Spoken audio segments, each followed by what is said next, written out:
And in New York, former deputy chief of the SDNY's criminal division, Christy Greenberg. Christy, Welcome. let's just scene set here. What stood out to you about these hearings? Well, I mean, this idea that we're talking about a trial date for the classified documents case, this trial is not going to happen before the election. I don't think this judge has any intention of actually hearing this case before the election. You see the difference between Judge Cannon and Judge Chutkan. Judge Chutkan was moving things along at a quick pace, made public statements about the fact that there is a public right to a speedy trial. You never heard anything like that from Judge Cannon. She took her time. And look, maybe part of that is inexperience, that it's taking her a little bit longer, but I think largely she's just not eager to move this along. Well, and Simone, the timeline matters here. The timeline definitely matters. I mean, George, it was Judge Cannon who brought up this 60-day rule question in court. It wasn't the Justice Department lawyers. It wasn't Donald Trump's lawyers.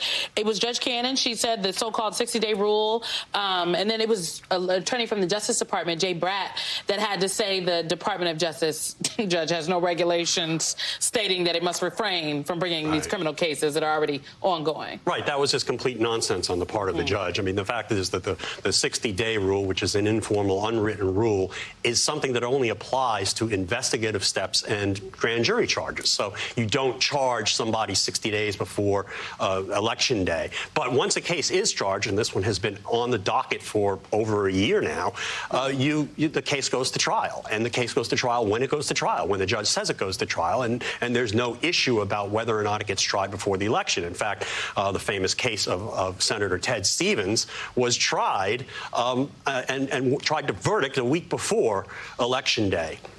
So.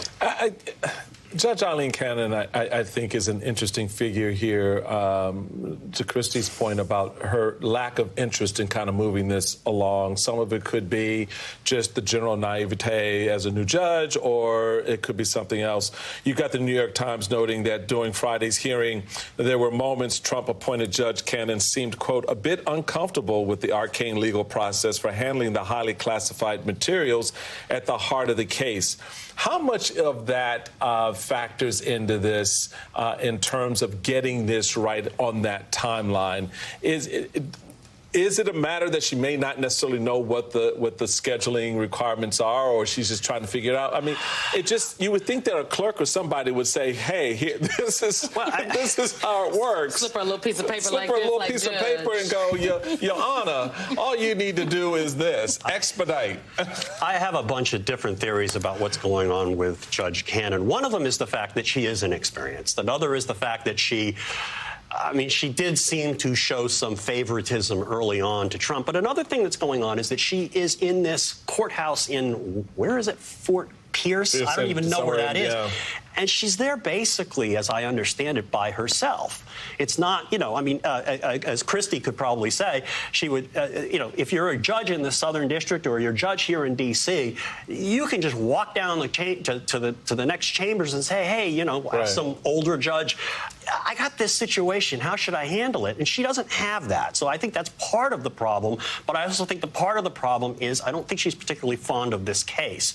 And at this point, the prosecution asked for a July 8th, I think it was, trial date. I don't think she's going to grant that. She was skeptical of that. She's got all these motions backed up. I mean, this case should have been tried already, frankly. But and then the Trump people then asked for something in August, and what they're trying to do is they're trying to block out Judge Chutkan from trying this case, the case in September or October here in D.C. And at this point, I almost wish that Judge Cannon just kicked this case to 2025, because I think she's probably going to do that anyway, as Christy just get that one out of the way, and so then we focus on right, because right now, I mean, this immunity issue, the immunity case going to the Supreme Court actually may put this case, the case here in D.C.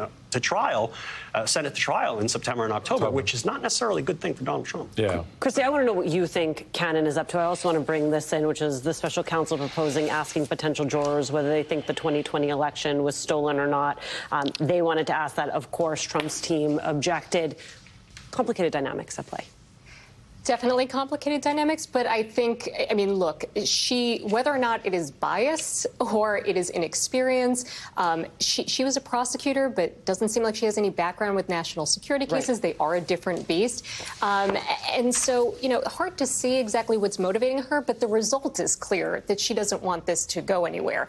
And those trial dates, yes, the Trump team proposed August, and then NADA is only available September 9th, but they proposed August, I think, exactly that, to block Judge Chutkan if she were to be able to get on the calendar in August. They want to kind of get ahead first. So it's on the calendar, but I don't think it means much. As to the questionnaire, there were some really interesting questions that are unique that you don't typically see. I mean, Donald Trump's team saying, how did you vote in the 2020 election? Completely inappropriate questions. And then you've got Jack Smith's team asking questions about, well, jurors, have you heard anything about what Donald Trump has been saying about Jack Smith and what he has said about this investigation, to try and understand has he infected this jury pool and to what extent has it affected these people's opinions? So this is a very unique questionnaire, and you've got a lot of questions where they're trying to understand what are the potential biases of these jurors. Can they be impartial in a situation where so much is in the public domain already? George, I am curious from you if the timeline stretches and all of a sudden Donald Trump is standing trial closer to the election, how you think that plays out politically?